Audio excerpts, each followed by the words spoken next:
dikatakan bahawa 15 hari Jumaat ini, hari Jumaat ini yang di-Pertuan Agong, Perdana Menteri akan menghadap yang di-Pertuan Agong. Presiden UMNO beri bayangan mengatakan bahawa PM akan menghadap Agong lusa. Betul ke lusa ni nak jumpa Agong ni? So macam mana sekarang ni? Alright, Presiden UMNO beri bayangan PM akan menghadap Agong lusa. PRN15 semakin dekat, semakin hampir.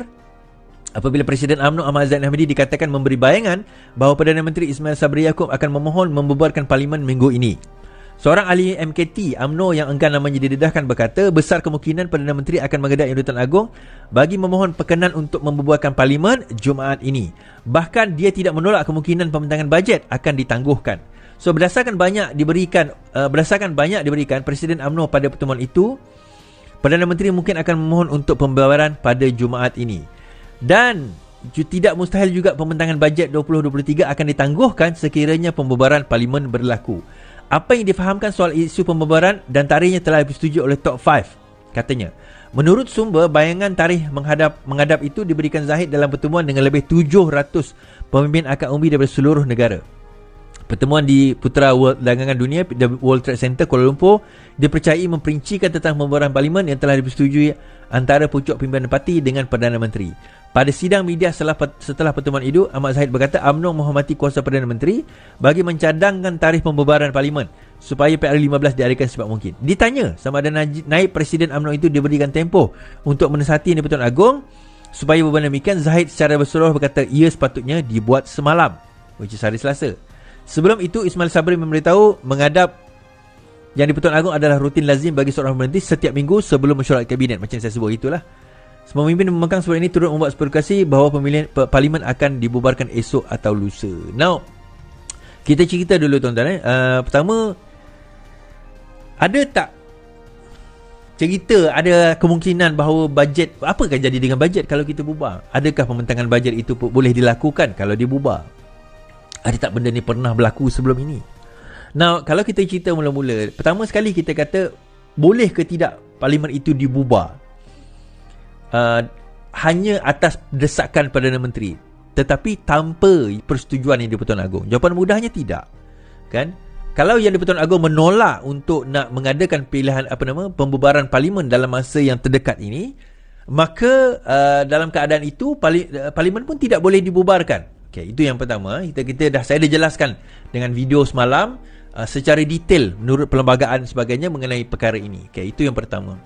Nah, kalau kita tengok juga, so bagaimana keadaan kalau ada tak sekiranya dengan bajet? Macam mana dengan bajet? Alright, kalau dengan bajet ni macam ni, katakanlah hari Jumaat ini Perdana Menteri membentangkan bajet. So dia bentang cerita wow, bajet ni sampai petang. Dengan ini kita nak buat macam ni. Biasanya lepas Jumaat lah dia bawa benda ni lepas Jumaat. Lepas Jumaat dia akan cerita. Lepas itu dia pun kata bahawa bajet ini minta diluluskan. Kemudian dengan itu dia terus buat pengumuman. Maka dengan itu saya membubarkan parlimen ini untuk memberi laluan kepada pilihan raya. Setelah mendapat perkenan dengan Yang di-Pertuan Agong. So boleh tak? Boleh. Jawapannya boleh. Pernah dilakukan pada tahun 1999. Siapa masih ingat lagi 1999, di mana pilihan raya diadakan pada bulan November. Walaupun bajet itu dibaca, kan masa tu kan reformasi kan, bajet itu dibaca. Saya ingat lagi, bajet itu dibaca, kalau tak salah saya, bajet itu dibaca. Kemudian diadakan pembubaran. Walaupun pembubaran itu berlaku, bila dah menang, dibaca semula bajet tersebut untuk dibahaskan. Selepas habis, BN menang sekali lagi, kemudian dibacakan semula untuk untuk kelulusan pada bulan Februari kalau tak silap saya. Bajet tu agak lewat sedikit. So benda tu pernah berlaku dan boleh dilakukan sekali lagi, tidak mustahil. Okey. Itu bukan isu utama. Maksudnya daripada segi perlembagaan, daripada segi undang-undang, itu bukan isu dan pernah ada dalam sejarah kita lah benda perkara itu berlaku. Alright. So katakanlah so sepatutnya Perdana Menteri jumpa Yang di-Pertuan Agong esok. So ada kemungkinan dia jumpa juga lusa. Kita tak pasti kan. Mungkin juga dia jumpa pagi lusa, dia menghadap, kemudian bentang bajet. Ada juga yang mengatakan bahawa ada jumpa esok, kemudian perbincangan, kemudian hari Jumaat bubar. Saya pendapat saya tak rasa Perdana Menteri jumpa Jumaat. Saya rasa Perdana Menteri jumpa esok. Saya rasa sebab mungkin dia ada perbincangan Kalau jumpa Jumaat macam short lah pula kan, macam pendek je lah pula, kecuali Perdana Menteri dengan Agong berwhatsapp lah, itu cerita lain lah kan. Tapi kalau dia tak berwhatsapp, kalau dia nak ada detail, so I think hari esok adalah masa terbaik untuk perbincangan tersebut, untuk apa-apa sebarang perbincangan lah. Terutama dalam bukan perdebatan tapi perbincangan mengenai tarikh untuk nak membubarkan parlimen. Alright. Tapi katalah parlimen tu terbubar juga, macam mana is terbubar, kita hadap je lah. Tetapi hintnya sudah ada untuk, in fact dekat beberapa tempat, termasuk kawan-kawan saya ini, ada yang sudah, ni kawan saya ni ada yang dia akan jadi SPR. Dia kata dia hari ini sudah mendapat taklimat untuk menjadi SPR, dia kata. Dan juga ada seorang kawan saya, ayah dia pun dah pergi menghantar barang-barang keperluan SPR. Dia, ayah dia, pakcik dia semua dah menghantar barang-barang keperluan SPR di seluruh Sarawak. Sebab dia pemandu bas kan, dia bawa bas, dia bawa lori kan. So dia sudah menghantar barang-barang keperluan SPR di seluruh Sarawak untuk bersedia menghadapi pilihan raya yang diadakan dalam masa yang terdekat ini. Jadi daripada situ maksudnya persediaan itu dah. Dan untuk makluman tuan-tuan dan puan-puan juga, segala cuti kerajaan, pegawai kerajaan juga telah dibekukan. Terutama polis, bomba, hospital dan sewaktu dengannya lah, telah pun dibekukan. Ada yang sudah dapat, ada yang masih belum lagi dapat berita tersebut.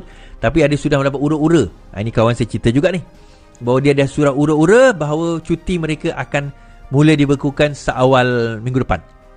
Tidak ada cuti lah. Maksudnya bila pengumuman saja bajet pilihan raya diadakan, maka tidak ada cuti. Tidak akan ada cuti lagi. Jadi bayangan itu bayangan yang benar. Bayangan itu bayangan yang benar. Alright. So apa akan jadi pada Najib?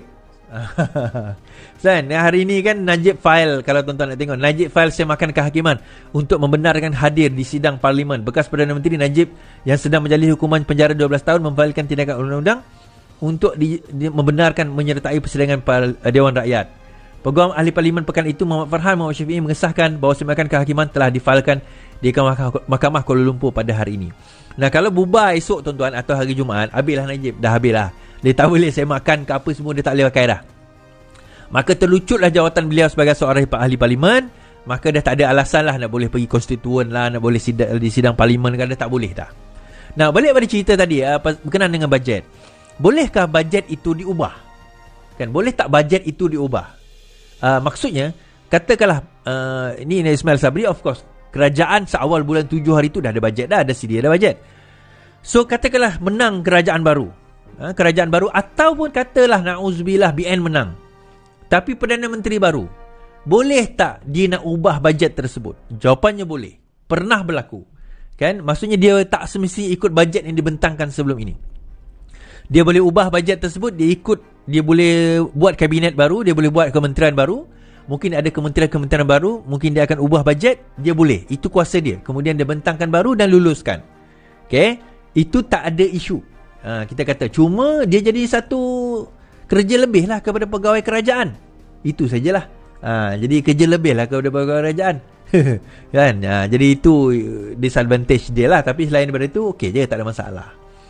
Okay? So bajet-bajet ini memang akan ada revision untuk pegawai kerajaan lah. Siapa yang mungkin budak-budak muda tak tahu kan, pegawai kerajaan ni memang lepas kalau ada kerajaan baru, katalah bajet ini tidak diluluskan, ataupun bajet ini tidak pas tapi terus tidak, maksudnya tidak dibentangkan, ataupun dibentang tapi tidak diluluskan, kemudian berlaku pilihan raya, therefore lepas itu kerajaan baru naik, Perdana Menteri baru naik. Kalau Ismail Sabri orang yang sama, mungkin dikekalkan lah. Tapi kalau orang lain mungkin, ataupun Ismail Sabri rombak dia punya kabinet, mungkin bajet tersebut juga akan dirombak. Dan bila bajet itu, kalau katakanlah dibubar Jumaat ini, dia ada 60 hari daripada Jumaat, SPR ada 60 hari daripada Jumaat untuk menentukan bila tarikh pilihan raya.